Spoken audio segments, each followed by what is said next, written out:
De novo, é isso aí. Olá pessoal, tudo bem? Aqui é o professor Jefferson, tô gravando de novo, agora vai dar legal. Assim, a ideia é fazer uma revisão contigo aí sobre MRU e MRUV, tá? Velocidade média de deslocamento por tempo, tá? Posição final menos a posição inicial sobre o tempo. Aí eu digo ali que ele saiu do 35, chegou no 5, quero saber a posição inicial, sempre da onde eu parto, 35. Então se tu for ver ali vai dar menos 30 por 2, dá menos 15. Menos 15 significa que ele está retornando no referencial, tá? No sentido oposto ao referencial do deslocamento sem conta. A gente está falando de grandeza vetorial. Tu pode calcular também a velocidade pelo Deus vê tudo, mas aqui daí tu está calculando a velocidade escalar média, porque tu está computando quanto ele anda, não o deslocamento. Tá? Então, velocidade, distância por tempo ali. Coloquei um exemplo para ti aí, ele parte do quilômetro do ponto A até o ponto D, ou seja, do quilômetro 200 até o 540, e leva das 9 horas até as 13h04, calculando a velocidade, que é a distância pelo tempo ali, nesse caso aqui, velocidade escalar média, né? Então, ali no problema ainda fala, velocidade escalar média desenvolvida pelo corpo. Ele está computando só a distância, não o deslocamento, já que o deslocamento é um vetor. Pessoal, assim, aqui é importantíssimo, assim, ó, velocidade tem que, se está em quilômetros por hora, tua distância está em quilômetros e o tempo em hora. Se está em metros, o tempo em metros. Se a velocidade está em metros por segundo, o tempo em segundos e a distância em metros.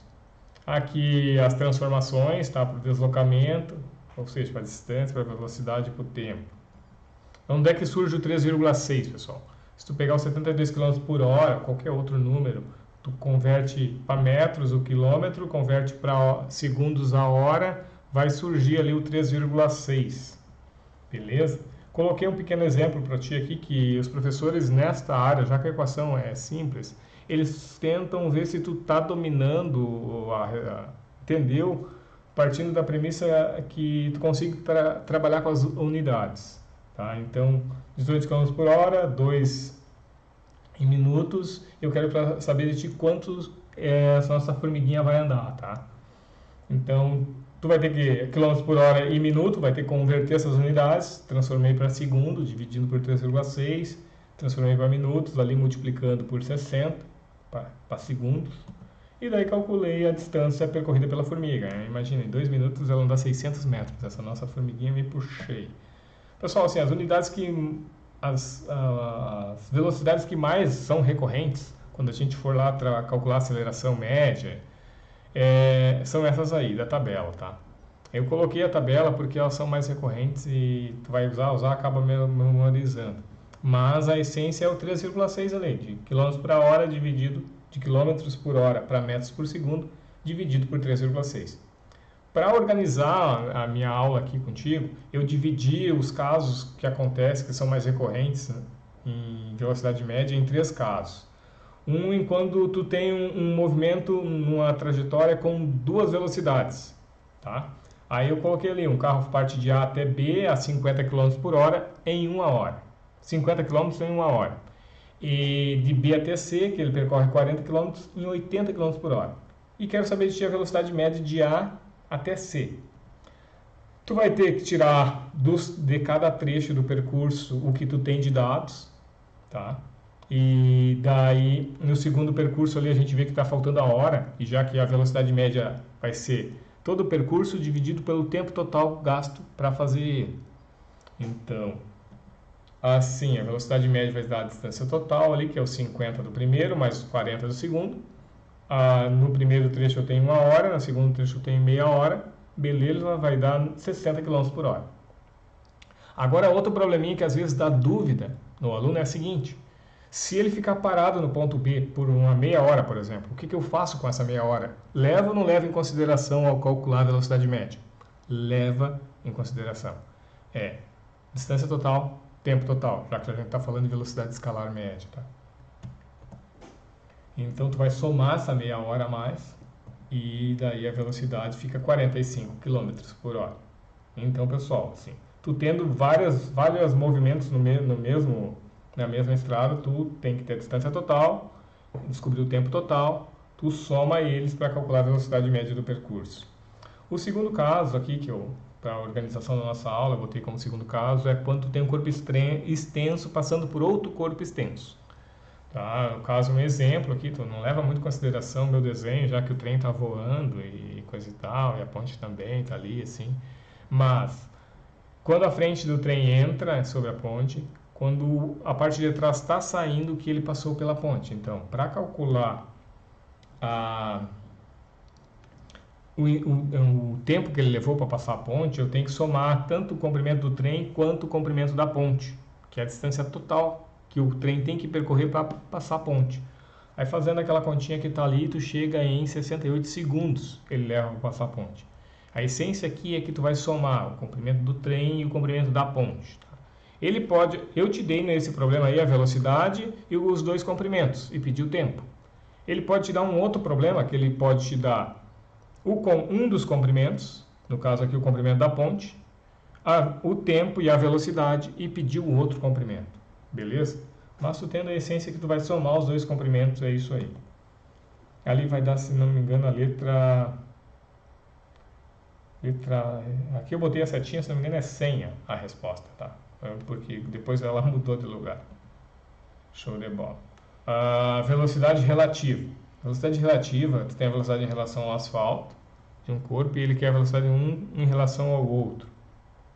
Aí é sempre um menos o outro. Como é uma grandeza vetorial, tá? Deveria ter setinhas em cima, no fim passou batido. Um exemplo aí, o primeiro é, se os dois estão no mesmo sentido, eu subtraio as velocidades, como está na equação lá, tá? Agora, sentidos opostos. Eu também subtraio as velocidades, só que o VA ali, ele está negativo. Os dois ficaram VA, né? Acontece, como os vídeos. O 12, ele está andando no sentido oposto ao referencial, então ele é menos 12. Com o menos da velocidade relativa, vai dar mais 12. Então, só para recapitular aqui. Se eu estou no mesmo sentido, eu subtraio para achar a velocidade relativa. Se eu estou no sentido oposto, por causa do sinal menos da velocidade, vai dar mais. Tu soma as velocidades. Pessoal, função horária da posição, tá? Ela nasce lá da velocidade média, do deslocamento sobre o tempo. Daí tu tem a posição final, inicial, aí a velocidade e o tempo. Tá? Uns alunos do ano passado falaram que essa aí era sorvete, essa fórmula aí, sorvete. Desse ano inventaram um macete e melhoraram um pouquinho ele. Disseram que é santo sorvete. Mas função da posição, isso é mais coisa de cursinho. Função da posição em função do tempo. Função horária da posição. Aí aqui, tu olha a posição, a velocidade e o tempo. Posição, aqui no caso, a posição inicial é o 10 e a velocidade é sempre quem está multiplicando o t. E aqui 30, menos 3. Pessoal, assim, eu botei isso aqui no referencial só para tu ver, ó. No local, onde é que ele está, e no sentido do referencial. A 30 menos 3t, no local que ele se encontra no início, no sentido oposto ao referencial por causa do menos. Aqui, ponto de encontro. Vamos supor que tu tem dois carros andando no sentido oposto um do outro, e tu quer o instante que eles se encontram. Daí tu vai igualar as funções, já que para que dois corpos estejam no mesmo local, eu tenho que estar no mesmo instante e na mesma posição do espaço. Então eu igualo as duas funções da posição. Vou descobrir o instante de tempo, que eu aí no caso achei 2,5. Quando eu substituir na equação esse tempo, tu vai ter a posição que eles vão se encontrar, tá? Aí aqui tem um exemplo aí para ti, mais de função horária da posição. S igual a 10 menos 2t, a velocidade de posição inicial é 10, a posição final a velocidade é menos 2 metros por segundo. Eu representei isso no referencial, ou seja, ele está voltando no referencial, porque a velocidade é negativa. Tá? Eu peço o instante 6, a posição no instante 6, então, o instante é o 6, eu coloco o 6 no tempo, calculo, deu menos 2 metros. Então, em 6 segundos, ele vai parar lá na posição 2. Depois, mais o deslocamento do móvel entre os instantes 1 e 4. Então, eu calculo no instante 1 a posição, calculo no instante 2, e depois mais o deslocamento, a diferença desses dois. É o final, que é o 2, menos o início, que ele chegou, que é o 8, que ele saiu, vai dar menos 6 o deslocamento. Ou seja, por que o deslocamento é uma grandeza vetorial? Logo surgiu o sinal negativo ali, que ele está andando no sentido contrário ao referencial, tá? Se fosse distância percorrida, não. Daí simplesmente seria o 6. O instante em que o móvel passa pela origem. A origem é o 0. Posição final é igual a 0. Coloca lá, achou 5 segundos. Aqui eu coloquei um gráfico para tu dar uma avaliada nesse movimento, o gráfico dessa função horária da posição. No instante 0, ele é o valor que corta a origem, é 10. Quando for 5 segundos, ele está no instante 0, é onde ele corta o eixo das ordenadas, tá? E no instante 5, ele está passando pela origem. Só que tem 3 probleminhas aí, para quem quiser dar uma trabalhada mais nisso aí, tá? Se quiser dar um print nessa tela aí, fazer, beleza? É isso aí, muito obrigado pela atenção de vocês. Espero que te ajude essa dica da aula aí. Bons estudos, pessoal. Valeu, tchau, tchau.